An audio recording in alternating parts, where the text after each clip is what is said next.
and gentlemen, what the world has been waiting for, what the world needs now. The one, the only, amazing, original, Johnny Blaze. Often imitated, but never duplicated. There's Johnny. Ladies and gentlemen, I'd like to welcome you all to the original Johnny Blaze Show. It's always great to be here as I blaze right into my product.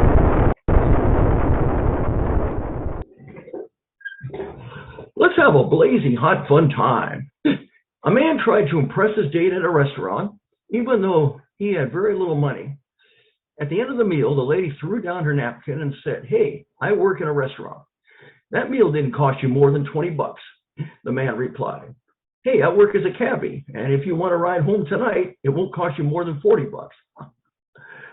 A teacher asked one of her students, "Let's say you have one and ask your father to give you $2 more. Now, how much money would you have?" The child replied, "I would still have $1. "You don't understand math," the teacher said. "You don't understand what a cheap bastard my old man is," the child answered. There's a new cologne on the market today that drives women wild. I don't remember the name of it, but it smells like fresh diamonds mixed with crisp $100 bills.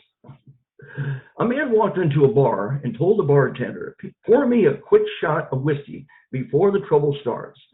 The bartender pours the drink and the man gulps it down and says, "Now pour me one more before the trouble starts." The bartender pours another and the man gulps it down and says, "Now we have just enough time for one more shot before the trouble starts." The bartender pours another and asks the man, "Hey, when does this trouble actually begin?" "Right now," replies the man. "I'm dead broke. See you later." I was a very lazy student in high school. When I finally graduated, I was voted most likely to end up with a government job. We have a blazing hot fun show with a special guest. He is a multi-talented singer, songwriter, and an all-around entertainer. So please give a big warm welcome and say hello to the one and only Gary Pratt.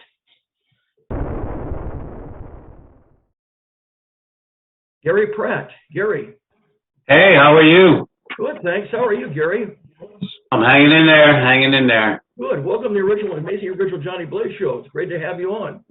Hey, I appreciate it, and thank you for your time. My pleasure, Gary.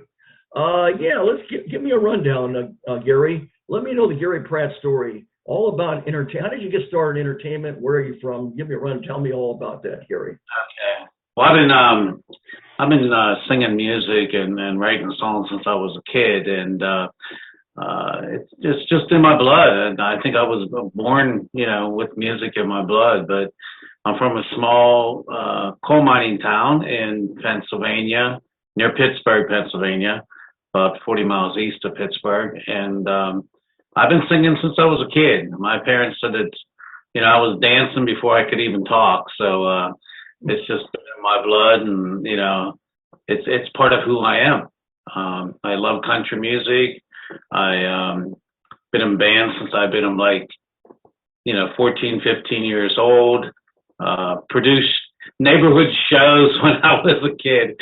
I would take people from the kids from the neighborhood and relatives and actually have them sign contracts that they would be in my shows in the neighborhood. And all the parents were so supportive, and they would make all these dinners, and my dad built a big stage for us, and so that's sort of how I got my start in music. Listening to country music, my parents always did.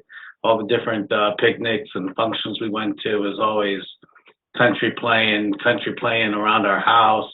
My parents had a jukebox, and we used to put the 45s on a jukebox, and that was one of my favorite things to do, is try to find 45s and get them on a jukebox and just sit there and listen to them.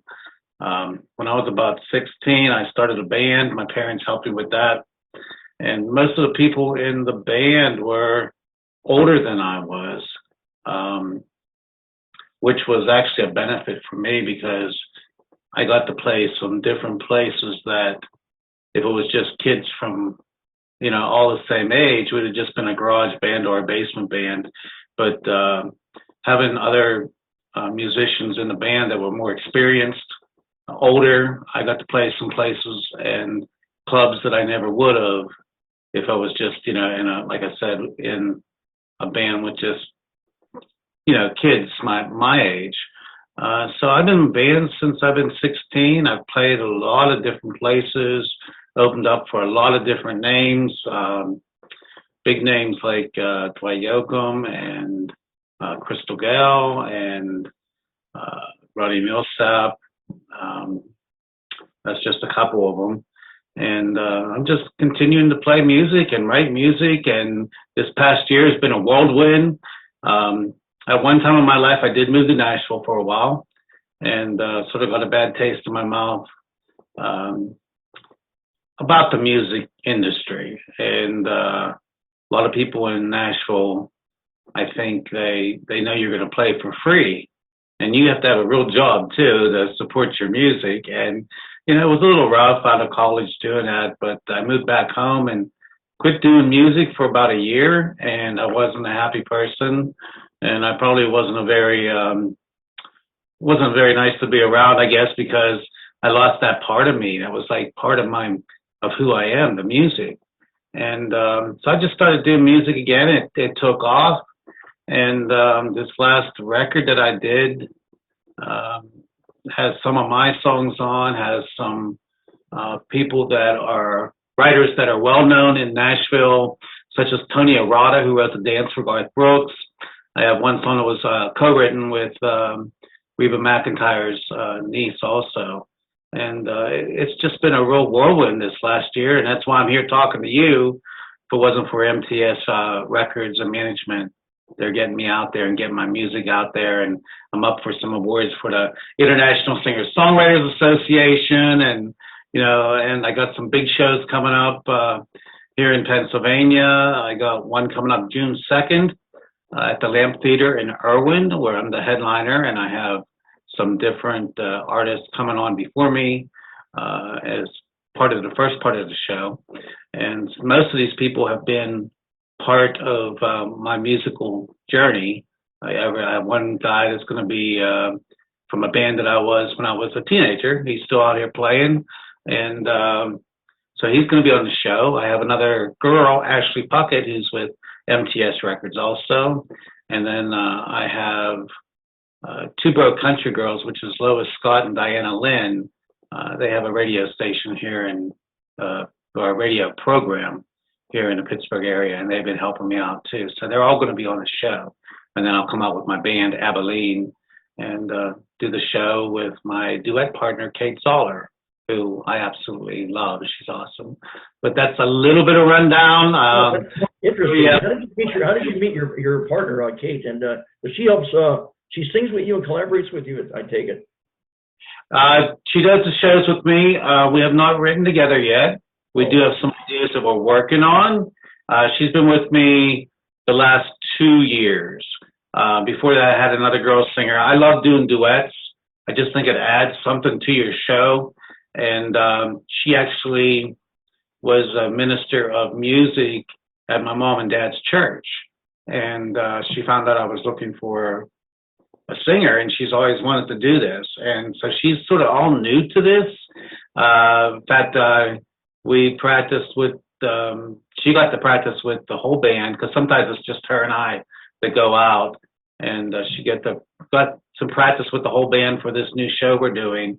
And it was just sort of fun watching her reaction, and she did awesome.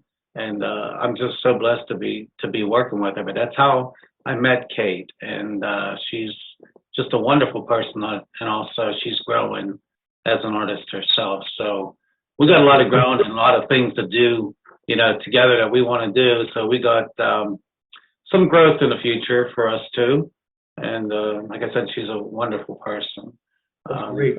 So you love it's out of all the music, it sounds like to me, country is what your favorite. Is that correct? I mean, there's all kinds of music. It could be jazz or folk or rock or pop, Right. Yeah. Country is where my heart is. I've been in bands that played, top 40 music, and even got into a little bit of the sort of the blues part of music too. But I was never really happy unless I was doing country. But I've been in some bands that have not done country. But it was pretty good to experience that because it just widens, your learning of music. And to today, you never know what you're going to listen to on my radios. I'll listen to classical, I'll listen to Christian, of course, country all the time. I'll listen to dance music, some jazz. So I'm sort of, depends on what kind of mood I'm in, but country is where my heart is. What is there about country that really excites you, that makes you really get into that over all the others, although you're open to other genres?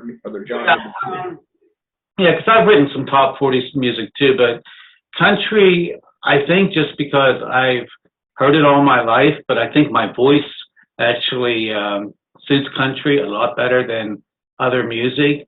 But I feel that music. They always say country has so many stories, but all music has stories, and you just have to really listen. But country is just, it's just special to me, and I feel that's where my heart is, and where my voice is, and where my talent is as far as writing. Well, you do have a distinctive voice. You have an excellent quality voice. Thank you. It stands out, and I can feel the passion in your voice when you sing. And it's not just any type of voice. It has like a special feeling, entertainment, passion, and enthusiasm that you feel your music. I can tell by listening. You know what? I think it comes a lot from living life and believing in my music. This last album actually was dedicated to my brother who passed away I guess it's been about 3 years now. And I was actually in the recording studio in Pittsburgh recording a Christmas album. And I got the idea to dedicate an album to my brother. And that's how this album got started. And a lot of the songs, that I write are something I feel strongly about, or something that I've gone through personally. But the whole album is actually about life, going for what you want in life. There's a song called Jump In, which starts off the album. And when I was younger, I was a little bit afraid to go for things, afraid of failure, or just I was a little bit more shy around people. And I think that's why I gravitated to music too, because I was a little bit of a loner. And, that just brought out my feelings. And I love expressing what a song says, through singing. So it's hopefully that's what you're getting. And I appreciate what you said. You can feel that when I'm singing it. And that's what I want. That's my goal. Well, it sounds like, so based upon your experiences in life, what you're doing is you're turning any the negatives into positives, like Stars in the Stars, and you're able to use your talent to reinforce your feelings about life, and you're being real creative about it. And it sounds like you do write a lot of original songs. What about cover? Do you prefer original over cover, or equally? Seems like to me it's mostly original. I love doing original songs. Now, if I'm doing a cover song that a lot of people know, I like to put my own spin on it. In fact, one song that just popped in my head that Kate and I do in my show, my new show, is Always on My Mind. Everybody knows that song, but we have done our own version. We do a duet with that song, and it's pretty great. I hope people are going to like it, because June 1st is the first show of our summer, and that I'm anxious to see how people react to that song. So I like to redo songs my own way if they're covers. I love writing music. I like co-writing music. But I am so glad that you said that I take negative things and turn them positive, because that's what I'm about. There's always a positive to whatever situation there is. I don't want to bring people down, but you know, I said about my brother passing away. But this album is a positive on that. Now, I'm going to get a little personal here. My life has always been, you know, a great life, and I believe in God, and I believe He directs me to where I'm supposed to be going. 3 months ago, I lost my father too. Sorry, brother. Yeah, so I don't want to bring people down, but you know, that's part of my life and part of my story. And you know, I look at my brother. We had no idea, you know, that what was going to happen. It was a shock to us, and you know, I didn't get to say goodbye, and you know, it hurt our family and my parents. And I have one other brother also. You know, we still grieve over that, and now losing my father, we found out in October that he had cancer, and he passed away in February. But you know, I had time to say goodbye to him. I had time to be with him. You know, I went to my parents' house and I stayed there with my parents, and you know, there's things that I look back on. You know, we had time to talk. I had time to say goodbye to my dad. And to me, that's a blessing. Also, there's things that happened, like he was never in pain. And having cancer, it was throughout his whole body. You know, I mean, to me, that's a blessing. So even in the darkest, you know, hours or the darkest things that are going on in your life, I think you can find, you know, some type of positive in that, because, you know, we're all going to expire. We're all going to pass away. But I had that opportunity to be with my dad, and I wouldn't want it any other way. And well, you know, I'm glad that you were able to see me right before. It's so hard. It's so easy to say hello. Like I always say, it's so difficult and hard to say goodbye. That's for sure. But you have memories, good positive memories with your father, and I'm sure with your brother also. Right. So he would want you, both of them would want you to go on with your life and just, you know, remember them, all the good times, and then go out and do your best. That's all anyone can do. Yeah, and they both were so proud of my music, and you know, I looked, you know, my dad, when he was in the hospital, I was showing him some concerts that he couldn't get to, you know, and he'd be up there and he'd be putting his hand up, you know, he's just like so proud of it. And my brother, I'll tell you a little story. I'm not a big guy, I'm a small guy, but my brother was big, huge guy.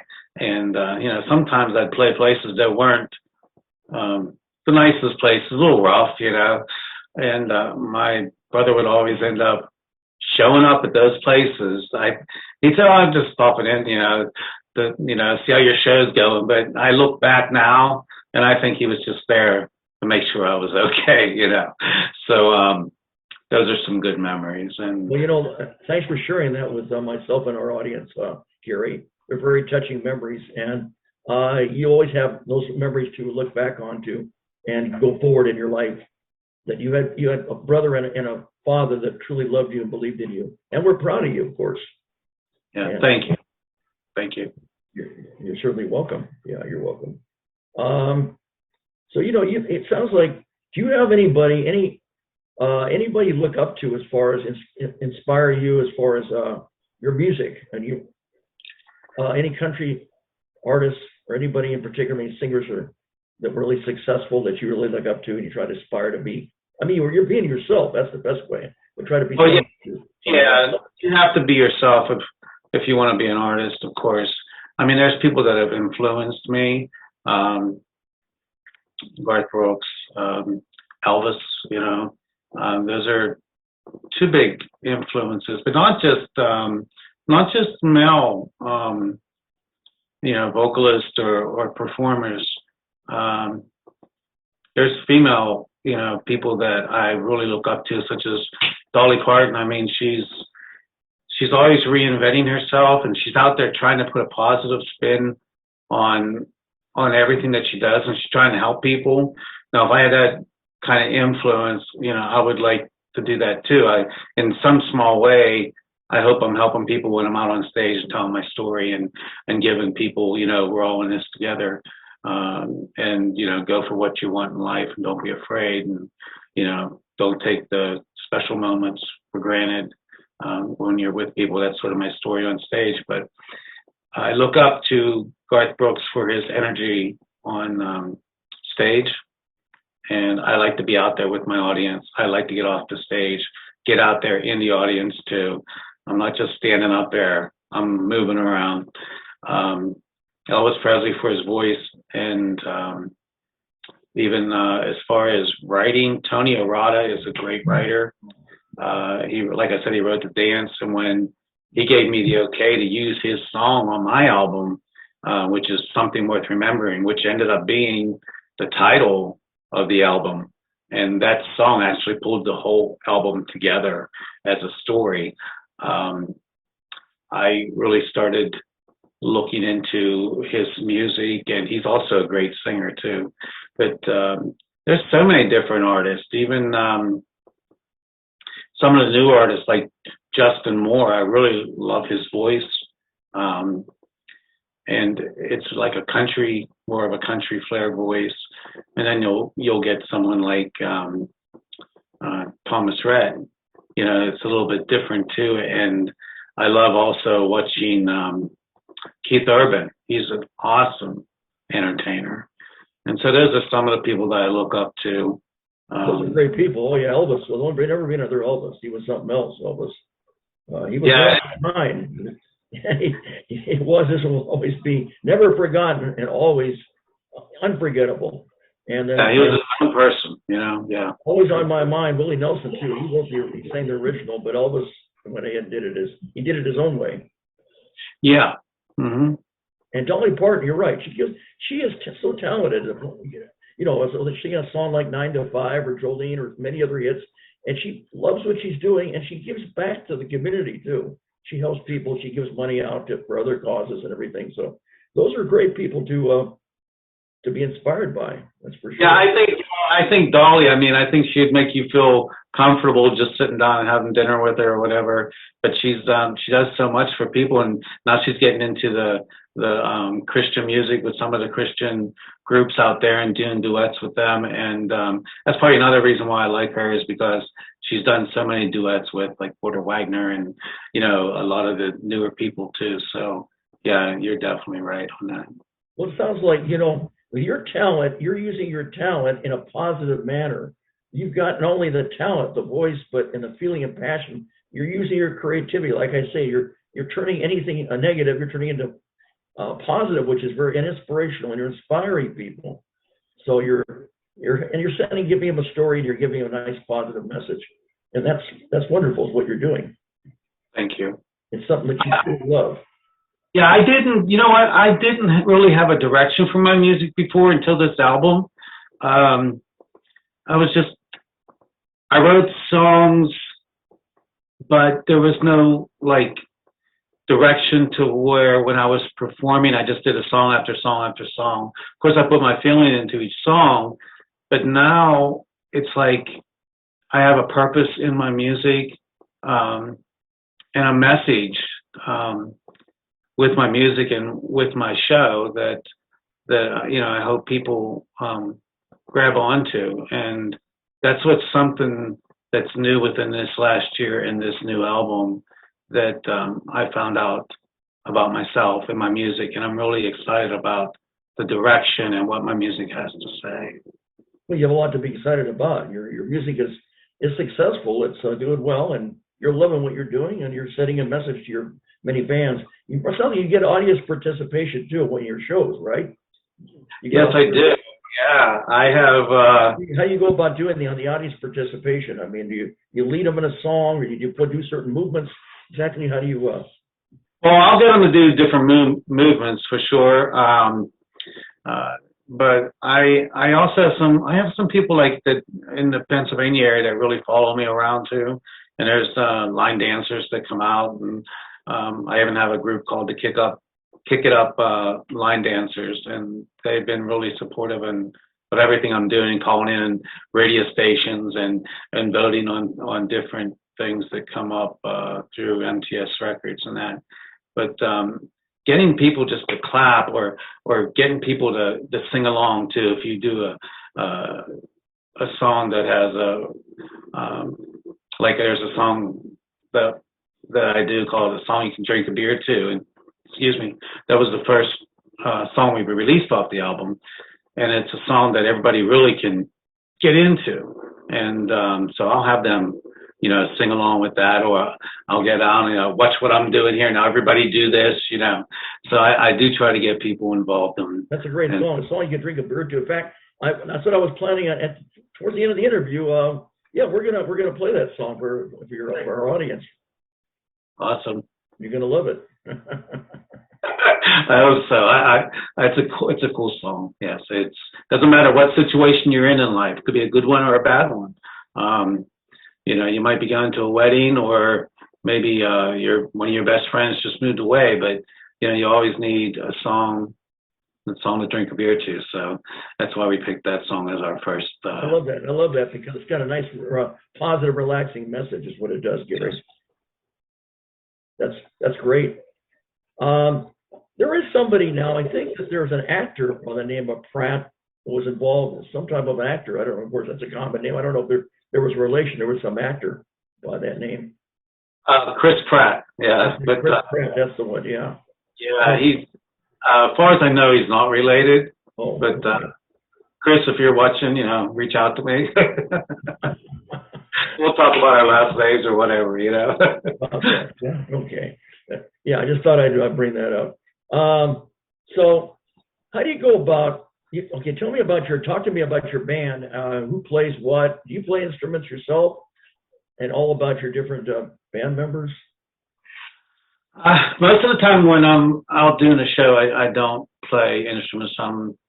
I'll play a little bit of piano. I'll play guitar just when I'm trying to figure something out myself. But usually it's the band members. They're more experienced in each of their instruments. The band that really does the big shows with me, they're called Abilene, and we have Larry. He does bass, and Pete's still guitar player. Got to have a still guitar player. If you listen to my album, you'll hear a lot of that in there. And yeah, just they're excellent players, and they're real excited about doing all these new big shows with me, because before all my shows were a little bit smaller. We have Herb, we have Keith, and Bill. That makes up the band, and Kate, of course. And what Kate, about five or six people? It sounds like. Yeah, and Kate plays piano too, and her and I will go out and do our own thing too, and do some MIDI things when it's just her and I, and tracks too. But I love working with the band because you can play off of each other, and I can get over there with the guitar player, I can get over there with the still player, and have them show off what they can do too. It's it's just not about me, it's about us as a whole thing. And I'm really excited about having them now, and we're doing some fairs, Westmoreland Fair and a couple other big shows, and they're an awesome group of guys. That's great. What would you say the estimate as far as the crowds, the venue? Tell me where you've traveled, and do you have any favorite venues, and what's the average size crowd wherever you're doing your shows when you're doing you're going on tour and everything? Yeah, they're not always huge crowds, which is fine with me. We'll do some festivals, church festivals. People pretty much know how many people will be there. Now, some of the theaters, the Palace Theater, they hold about I would say about 1,500 people. And I've played there several times, opening up. Even I opened up for Pam Tillis, and opened up for Lori Morgan, and Dwight Yoakam, like I said too. And I love. I went to see Keith. I wouldn't mind opening up for him though. But Pam Tillis is an awesome person. Lori Morgan, I mean, they invited me into, their dressing room and help. They said, come on, let's write a song. And we're like working together on songs. I went out to dinner with both of them, and they were really awesome. Ever since that, I've been a fan of Pam Tillis, and she's a great songwriter also. So you meet some great people. You're collaborating with great people. You're working with them, and you're having fun, and you're doing what you love doing. Yeah, and I want to start doing some more Christian stuff, actually. I got some Christian ideas. Some gospel. It's something you've got. Yeah. Okay. That's cool. I think that's cool. I think that's really neat. Might be like 100, 300. But I'm happy with, I'm happy with 20 people, just as long as they're listening and, getting what I'm saying. What's been your best, out of the different places, you played in many places, where have you traveled, and what is your favorite? Do you have any happy memory of your performing entertainment that stands out? Yeah, I got to play the CMA Fest in Nashville and also the Tennessee State Fair. Those were two memories that I won't forget. They were awesome experiences, and I wasn't on a big stage at CMA Fest at the time. I was on a stage outside as people were going in, but just to see all those people stopping there and listening, and knowing everybody was there for the same reason, for the love of country music. And it was just an excitement, when you go to Nashville, you get this excitement. Even when I'm just driving there, I start getting like excited, or this some kind of excitement. I even start writing more songs when I'm there for some reason.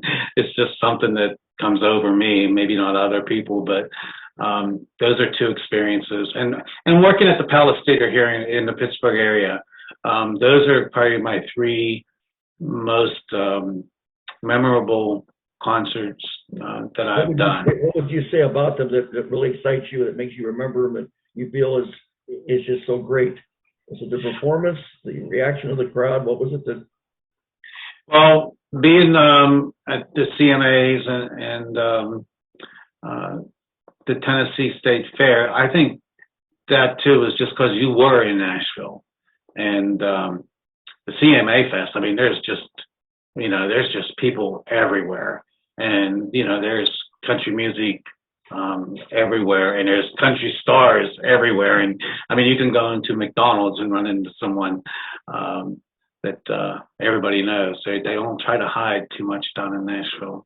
But just being in Nashville and doing something that big, that's exciting.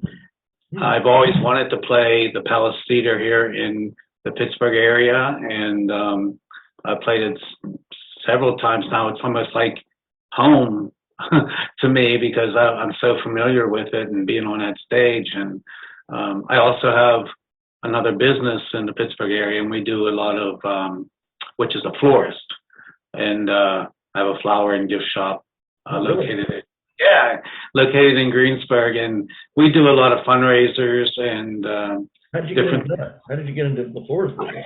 I sort of fell into that.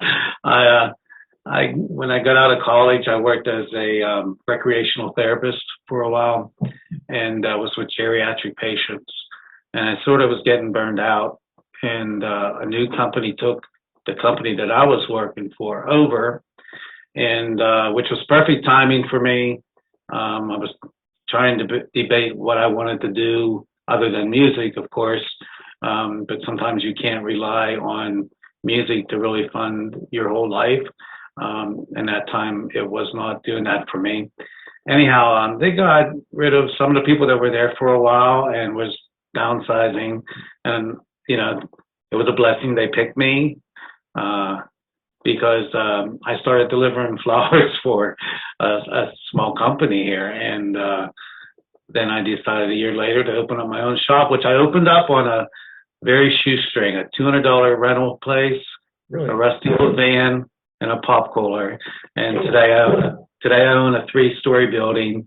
The basement, that's my recording. That's my music studio, and the rest of it's the floral shop. And my dad and mom were working there with me. My mom works there, and I have some other family members that work there. And it's just been really a great experience, because if I would have not had that floral shop, I wouldn't have been able to fund this album, because I funded this album myself. And, it takes money to get your musicians and to get all the rights to some of the songs that I didn't write, and, just to record it. So it's been a blessing. It's been definitely. So this floral business has really been, it's great for you.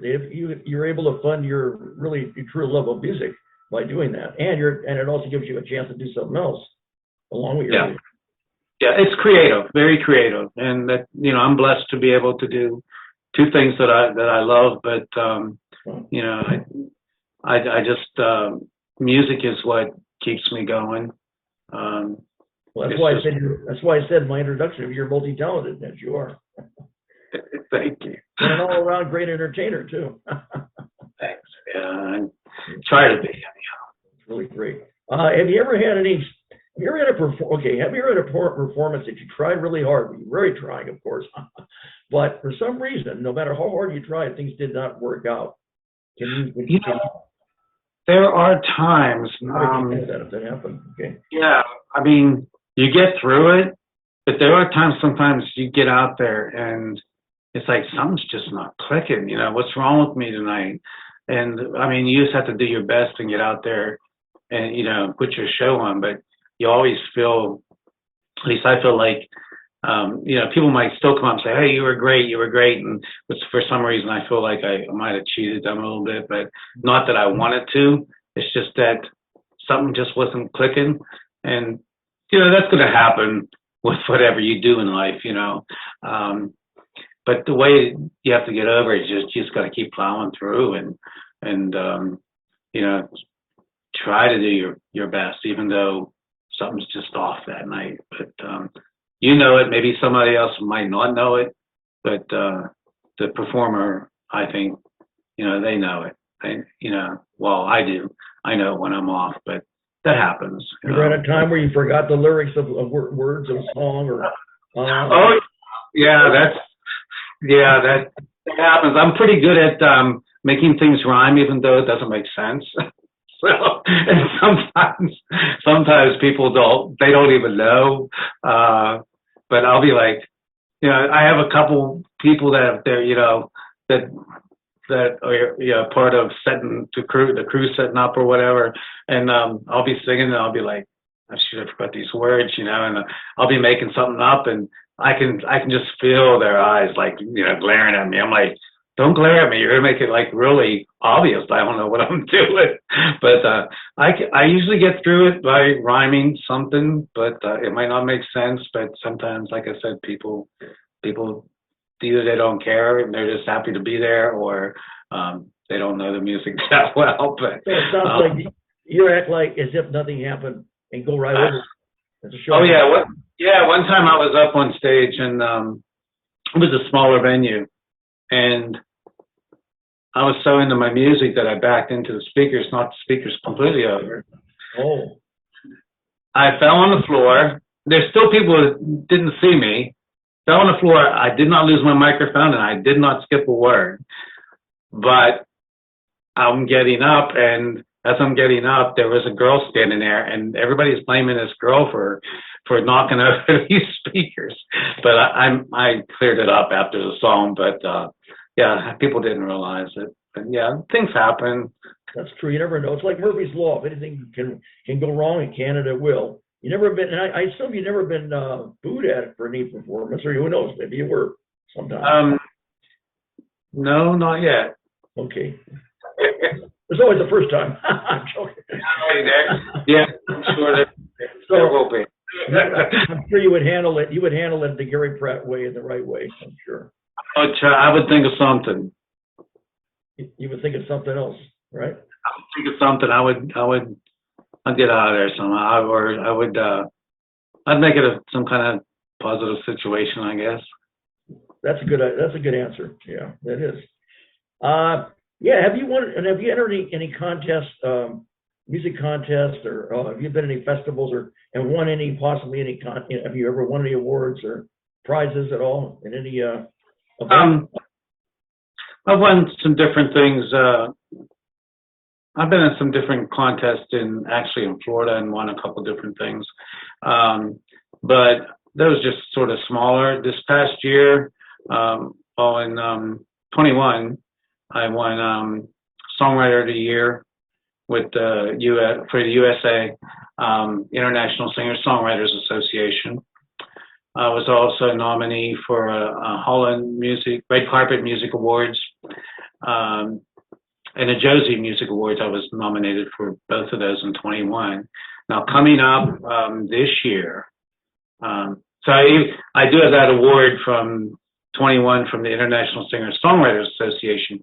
Unfortunately, due to COVID, they did not have, like a big ceremony or an event surrounding that. Everything was online. I was actually sitting in the mall waiting for something to be engraved at a place called Things Remembered, which is sort of funny because my album's called Something Worth Remembering, and I'm watching the show on my phone, and they announced my name as the winner, and I was like, I couldn't really do nothing. I was sitting in the middle of the mall, but I got a very nice, I wish I had it here at home. I have it down in the studio.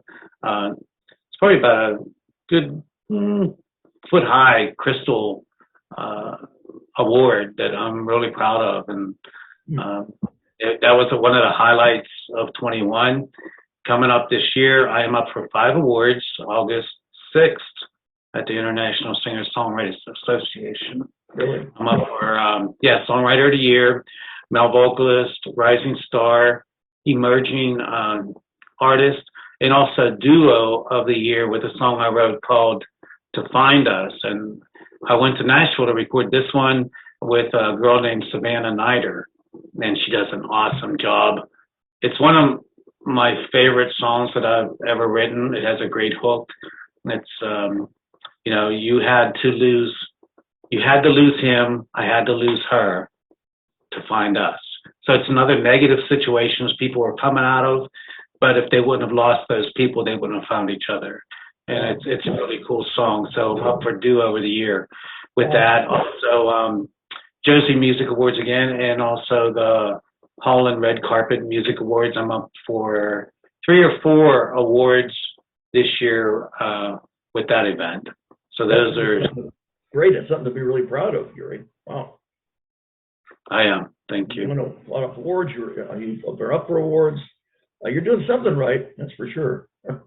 It's all because of MTS, Michael Stover promotion, and Michael Stover. He's made it possible. So let's give a big shout out to Michael Stover for making it possible. Right.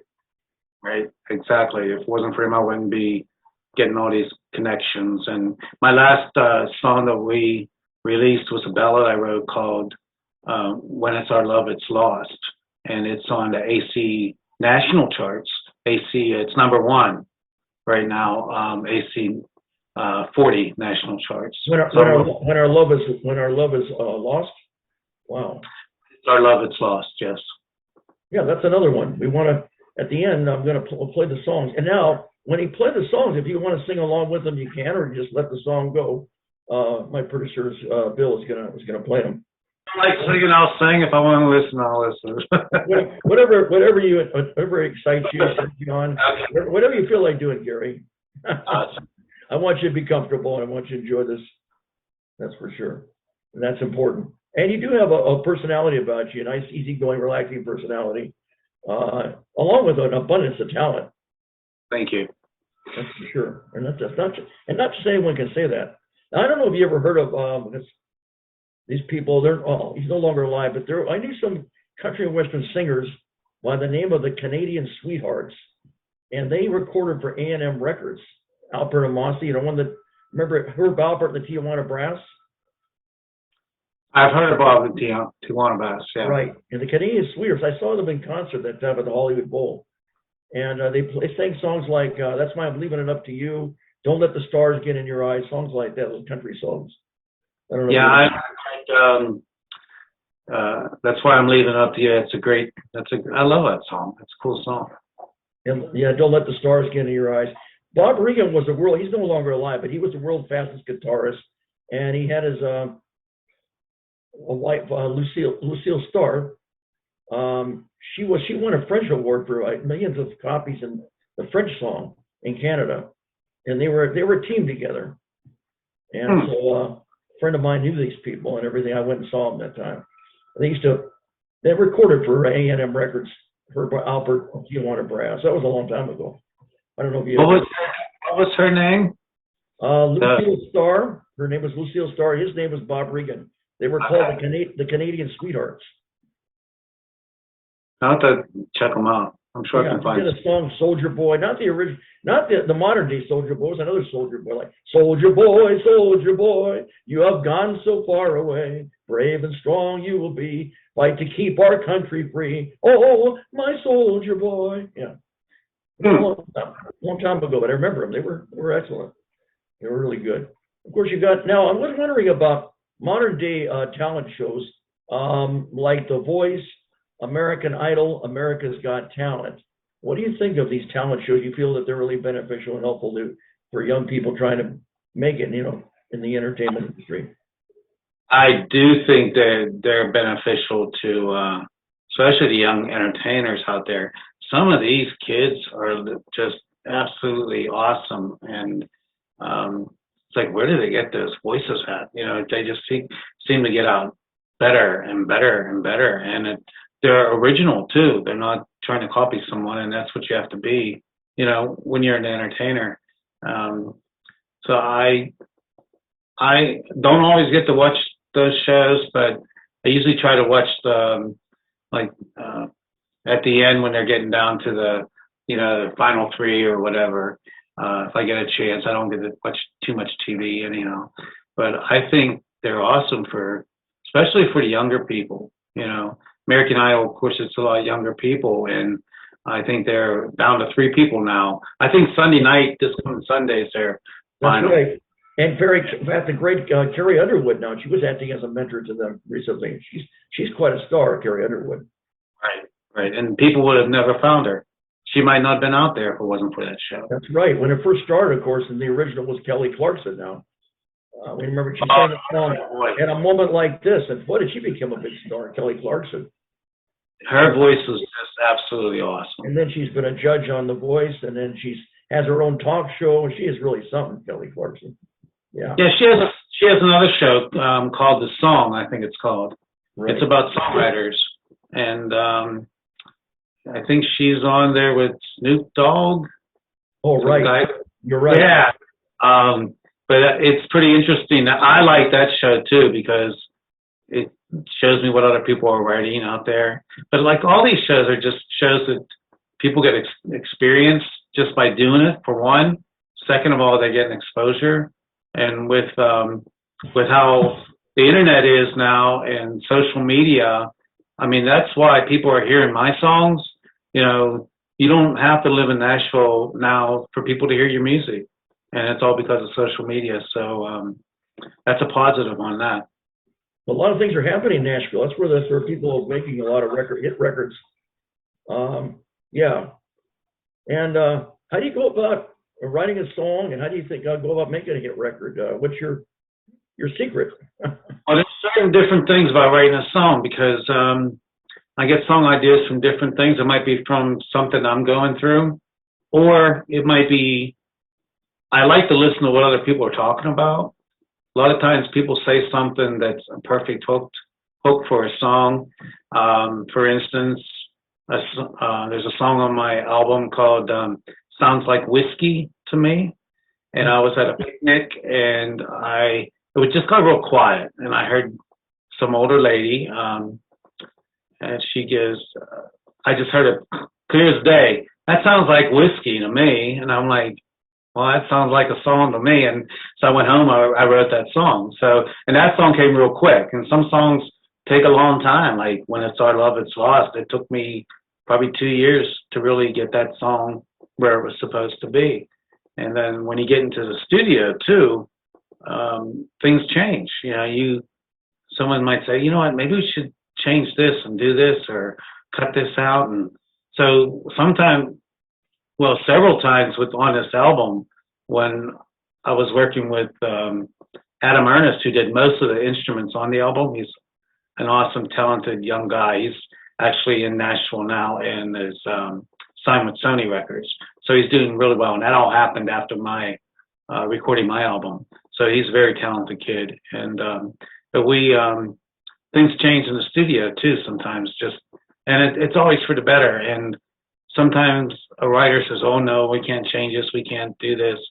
I think you should be open to what other people say, especially if they're musicians, because sometimes it's for the better, and you want your song to be the best that it possibly can be. So I get my ideas from different sources, and I might get a melody, or I might get a hook, or some words. It just depends on, where it comes from. But I'm always, with my phone now, I always record my ideas, and I go back, and sometimes I say, what was I thinking? That doesn't sound good at all. Or I'll say, boy, that's really good. So the lyrics may come first, or it might be the melody may come first.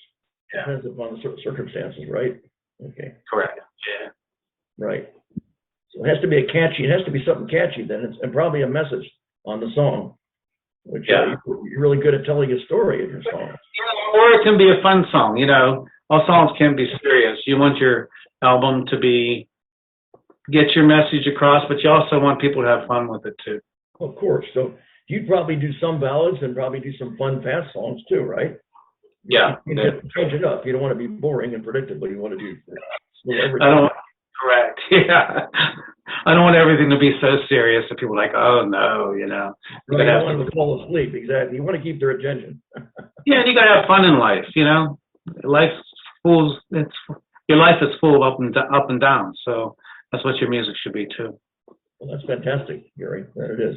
That's important. Sure. If you're gonna do what you love, entertainment, you may as well have fun in it. If you don't have fun, you're in the wrong business, right? Yeah, it's for sure. Yeah. That's what entertainment's about having fun, entertaining your audience, doing something that you love from your mind, body, heart, and soul. And you have had, Gary, and continue to have a very blazing, amazing, and exciting and entertaining life. That's for sure, Gary Pratt. Thank you. I thank you guys for your time. I appreciate it so much, getting me out there a little bit further. Oh yeah, well that's important, Gary. That's very important. What's a typical? Okay, let me ask you. Do you have a typical day as far as a singer and songwriter? What is your day composed of? My typical day. Right. Usually, as in my life, I get up early in the morning. I have to get to the warehouse, pick up my supplies for the day for my real job. And then, but all day long, I'm listening to music. I'm listening to what my show might be coming up. I'll be working and doing with some of the customers that come in. And, of course, I have my own T-shirts and albums at my store that people come in to get to, and they come in and sometimes they want an autograph, sometimes they don't care. But so we got that little section of the store too. But I listen to music all day long. I'm doing emails all day long. I'm working, doing arrangements all day long. And usually about 6 o'clock, I might stop doing my real job, and then I practice with my music, or I write. And then about 10 o'clock, I get home and get ready for bed and start all over again. Wow. You have a full schedule. There's never a dull moment. There's always something going on, Gary. No, I'm constantly doing the social media thing and hitting Facebook and hitting TikTok. But as I'm walking, doing my work at my other job, I'm also, hitting the screen and answering things and, trying to do some publicity as I'm going. So it works out really well, but I am constantly busy every day. That's great. Busy person, happy person. That's great. I probably, as so many of your shows, you probably have to do probably sign a lot of autographs and have a lot of some meet and greets. Is that right? Yeah, great. A lot of times we'll do the first, say the first 50 people to get their tickets to some of the shows also get a meet and greet. We also will supply like refreshments and pizza, that type of thing. Maybe even a small gift for those first 50 people. It sort of gets the ball rolling on the tickets. You get those first people talking about the show. You know, that's walking advertisement too. So that's what we're doing right now, and it seems to be working pretty good. Great. Any way to promote, that's for sure. It works. That sounds like it works out well. Yeah. I once went to the Thousand Oaks Civic Center. I saw Priscilla Presley in person. That was very exciting. I wanted to get the meet and greet, but they were all sold out. But, Yeah. She was showing clips. They're showing clips of her life with Elvis on horseback riding, and also she was proud of her ring that Elvis gave her. And the guy, Nigel Lithgow, was the host. He was a friend of hers, and he was doing her a favor and hosting the show from So You Think You Can Dance. Oh, okay. They said if anybody wants to ask her a question, they could. It was like an ad, but your name had to come up. So I never got a chance because my name didn't come up. I wanted to ask her about what she thought of, Colonel Tom Parker. I felt he manipulated Elvis. He overcharged, managers usually don't get 50%. They usually get 10 or 20%. And he overcharged. I think he was taking advantage of Elvis. So, it would have been interesting to hear a response, but didn't get a chance to. Right, definitely. Yeah. There is going to be an Elvis movie coming out. I'm going to have to see that. Oh. Boz Luhrmann is the producer and director of it, and the guy who plays Elvis, his name is Austin Butler, and they've already seen it. Priscilla Presley and her daughter, they loved it. They think it's great. So it's going to be coming out? Yeah, it's going to be in the theaters on June 24th. Oh. This new Elvis movie. The person playing Tom Parker is going to be Tom Hanks. Is going to be in it. Austin Butler is playing the role of Elvis. And then there's someone else in the role of Priscilla. It should be very interesting. Yeah, I haven't heard nothing about it, so that is interesting. Trying to reach out to their entertainment publicists. So far, we had a hard time getting a hold of them. I'm sure they're getting a lot of people that are writing them. That's for sure. My producer and I. Yeah, but it should be interesting. It should be very interesting. Yeah, I'm definitely going to look that up and try to watch that. Oh yeah, you should.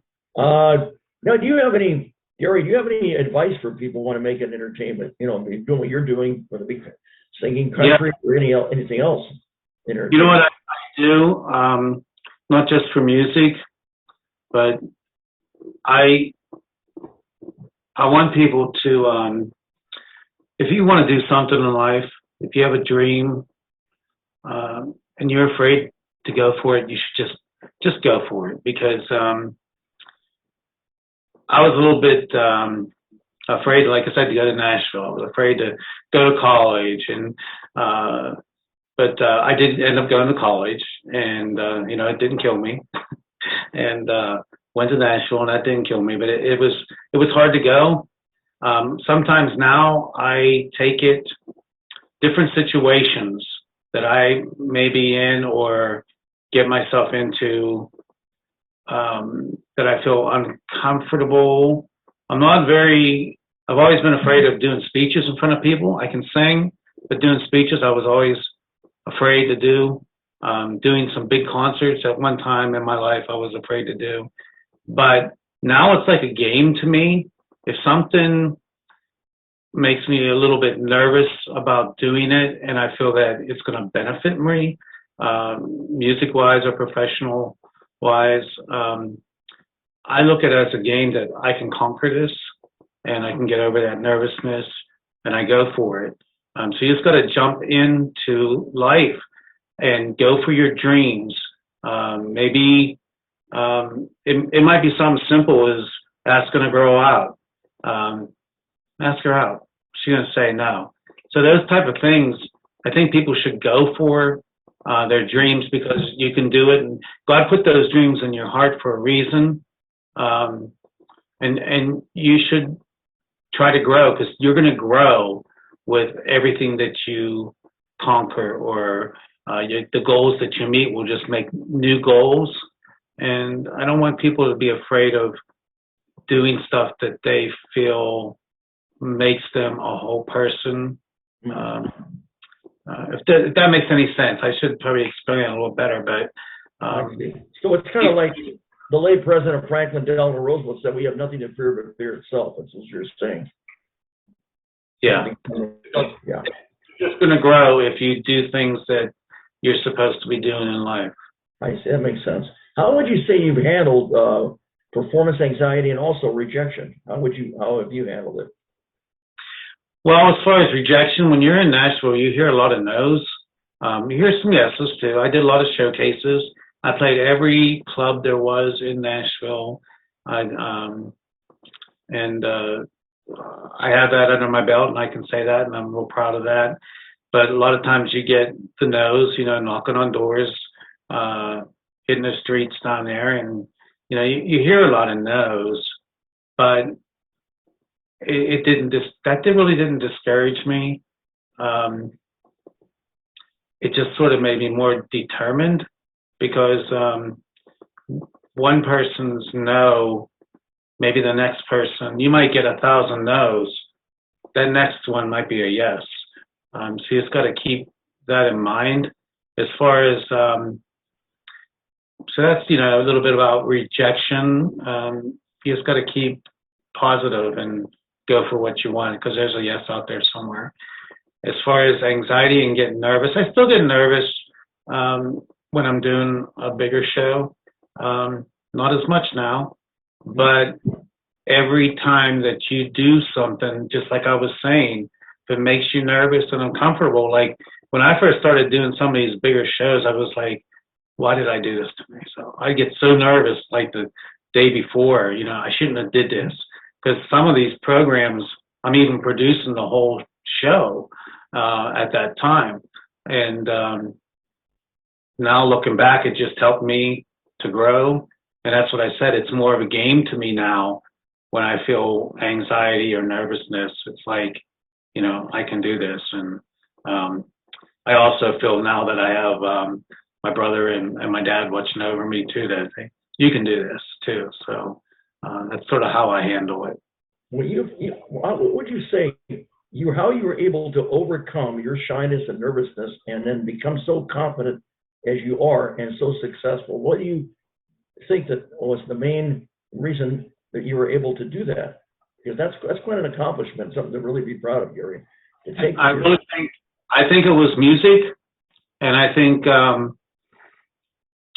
by doing music in front of people, and also it wasn't just me, it was the acceptance of people listening to me and saying, giving me a pat on the back and believing in what I was doing. I think that's what really helped me to become more confident in what I'm doing, and validated, my music and me as a person, and being, who I am, and letting people know who I am and what I'm about.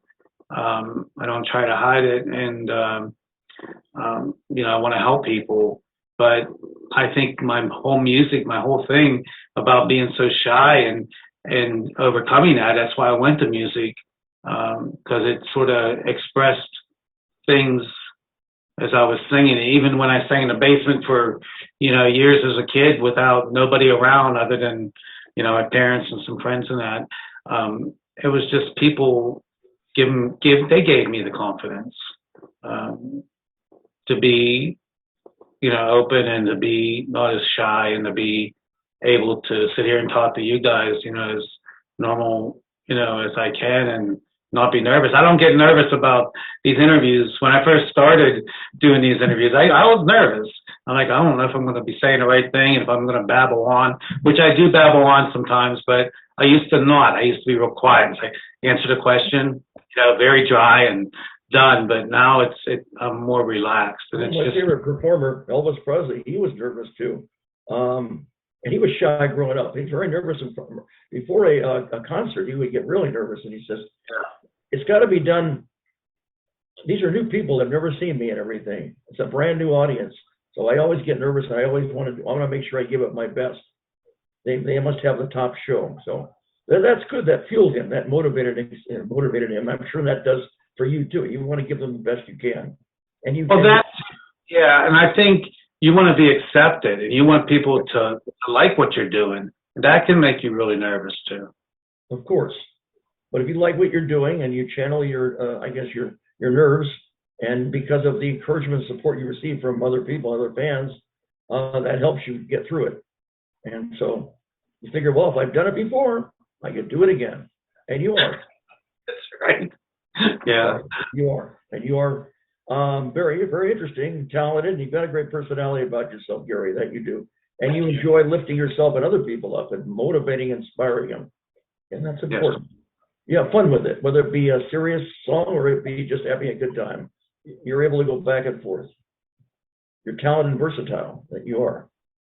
Let me ask you something now, Gary. If you had to do anything over again in your life and your career, would you do anything differently?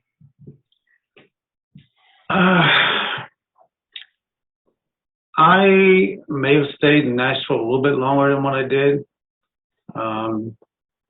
That's probably one thing I may have done a little different, but right now, where I'm at in my life, this is where I'm supposed to be.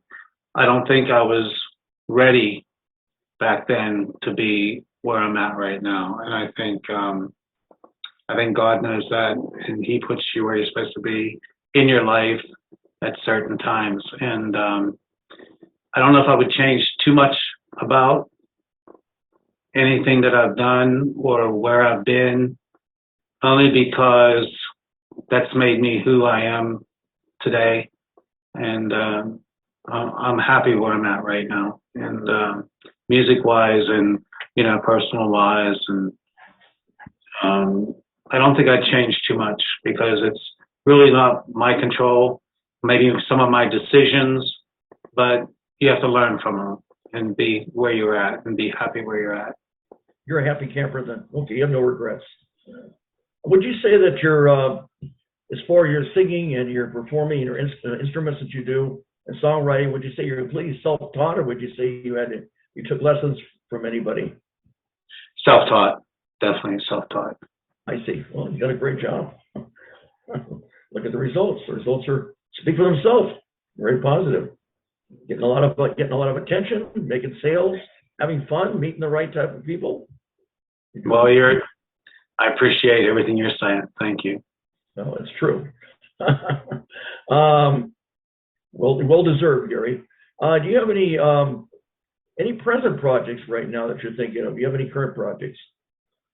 Right now, we're still, promoting the new album, and it's been out for a while. But we're releasing, songs one by one and seeing how people are liking them.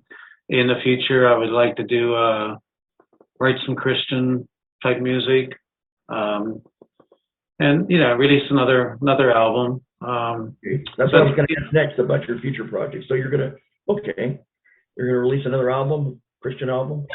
I'm not sure, when we'll start that or how or whatever, but that's I'm not done yet. So, any dream projects that you haven't done yet that you really want to do and you feel that you really want to do it someday? Dream projects? I'd like to travel a little bit more. I'd like to maybe try being on the road and opening up for, some of these really big names. Who would you open up for if you were able to? Who would you? Oh, anybody. I think maybe some of the new artists, like I said, Justin Moore, or I would even Travis Tritt. I wouldn't mind opening up for him too. He's a little bit of an older guy out there, but his music has always been pretty cool too. But I would like to maybe get and travel with someone and opening them up, like their whole season, whatever season that might be. It might be Tim McGraw, it might be anybody like that. Just to have that experience would be something different that I haven't done yet. Well, that would be something to strive for. It would be something to be hopeful about, and would be exciting for you, I'm sure.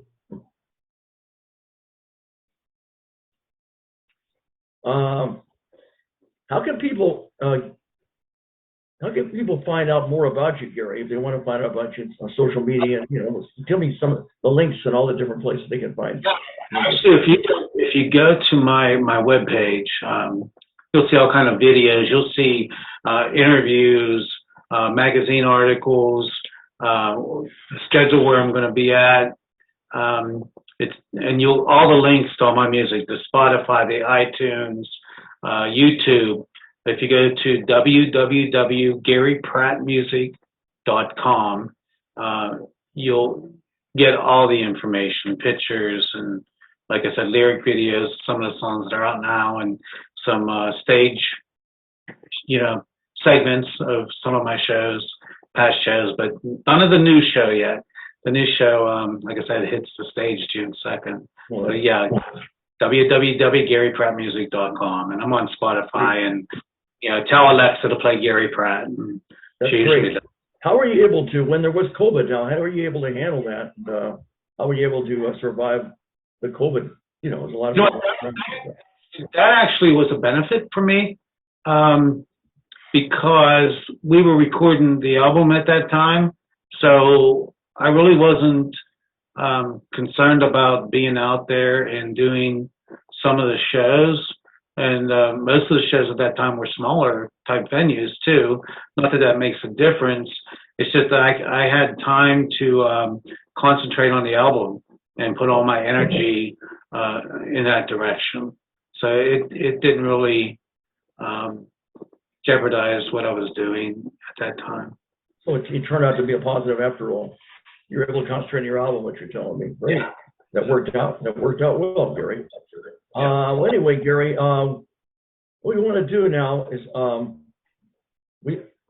want to ask you those two songs. Okay, before we play them, I want to ask you how you went about creating them. The first one was a song you can drink a beer to. You can do a song you can what? Drink a beer to. A song you can drink a beer to. That's right. That's the first one. The other one was about love. Mm-hmm. About love, about finding when you're losing your love. How do we? It's when it's our love, it's lost. It's about when it's our love that's lost. That's what it was. Right. And a song you can drink a beer to. When it's our love that's lost. Tell me how you went about creating these songs, both of them. Oh, a song you can drink a beer to was actually co-written with Reba McEntire's niece, and I'm trying to think. That one actually came from my producer. I did not write that one. She co-wrote that with trying to think of the guy's name. I can't think of it top of my head right now. But I just liked the song, and we got the okay to go ahead and put that on the album. And it's a fun song, and we just decided that was the first song that we should release off the album, because everybody can relate to that, no matter who you are or what kind of music that you listen to. And we just thought it was a catchy song for people to hear. When It's Our Love It's Lost is a song that I wrote, and it's actually pretty much a true story. Don't let pride get in your way of a good thing, and some little things and mistakes are going to happen in life and in relationships. And, it's about forgiving each other and, looking at the big picture and what's more important. And, in life, it comes down to the only thing that we do have in life, is, love of each other and love of our family and our friends. And sometimes you got to put pride away to let love bloom. That's sort of what that song's about. Beautiful messages, both songs. All right. What we want to do, we're going to go ahead now and our audience give them a treat instead of a treatment. Let's go with Hope you like the song you created recently, Gary Pratt. A song you can drink a beer to first. Let's play that song and kick back, everybody, and relax and have a blazing hot fun time. Enjoy.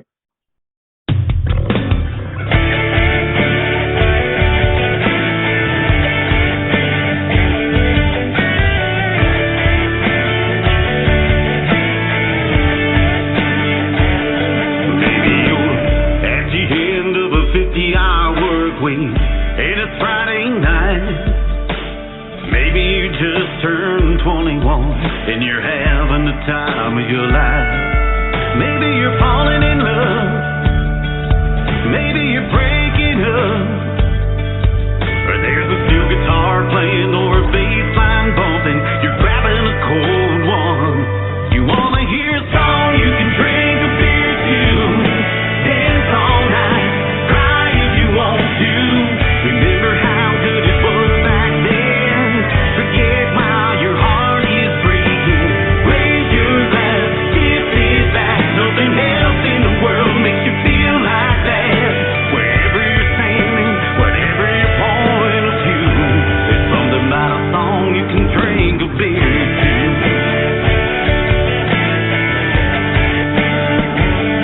Maybe you got somebody by your side that you've been kissing on. Maybe you got caught cheating on, you were cheated on.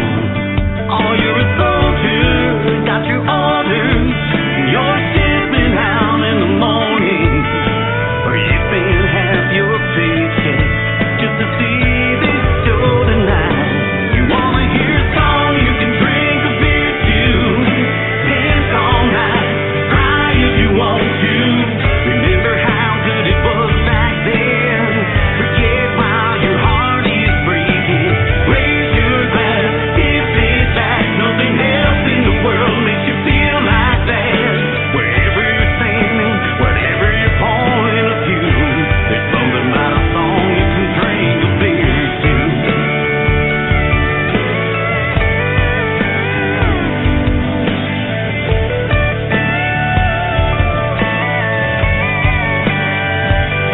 Something you can sing along to, nod your head to, shake your body to.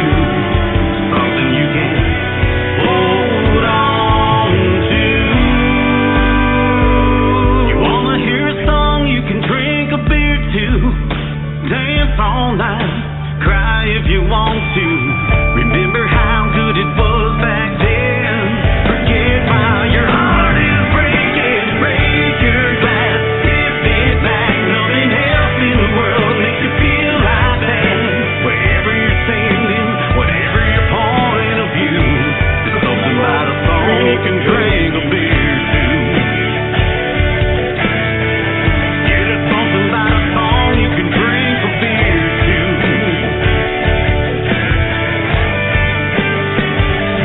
Drink a beer to.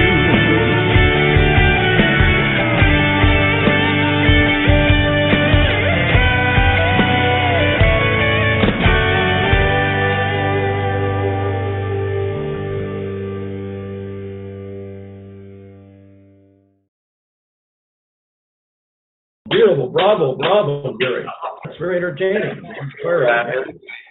Yeah. Catchy song. I love the song there, Gary. A very relaxing, entertaining, fun song.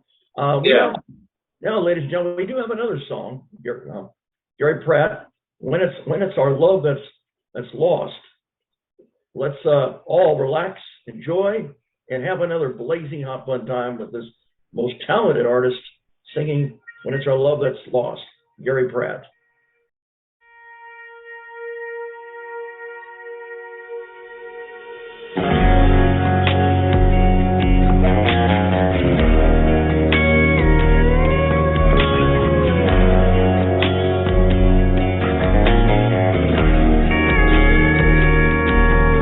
I'm scared of what tomorrow might bring, as I sit here in the dark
fantastic, Gary. Blazing and amazing. Exciting.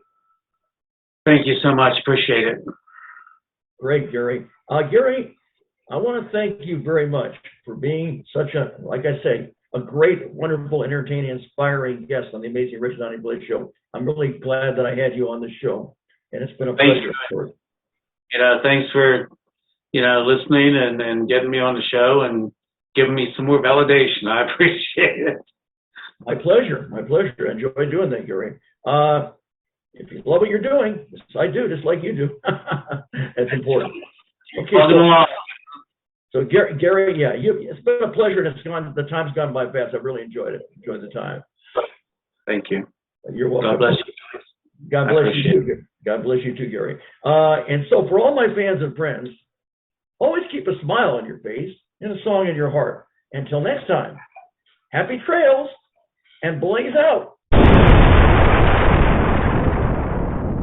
Ladies and gentlemen, if you would like to be a guest on an entertainment talk show, please send us an email at amazingoриginal.jbshow@gmail.com. And remember, all of our guests receive a complimentary DVD of their appearance on the show. Every episode gets at least 3,000 views on YouTube. And don't forget to subscribe to our YouTube channel, Amazing Original Johnny Blaze Show. And now, ladies and gentlemen, the Amazing Original Johnny Blaze has just left the building. Good night. God bless. Thank you.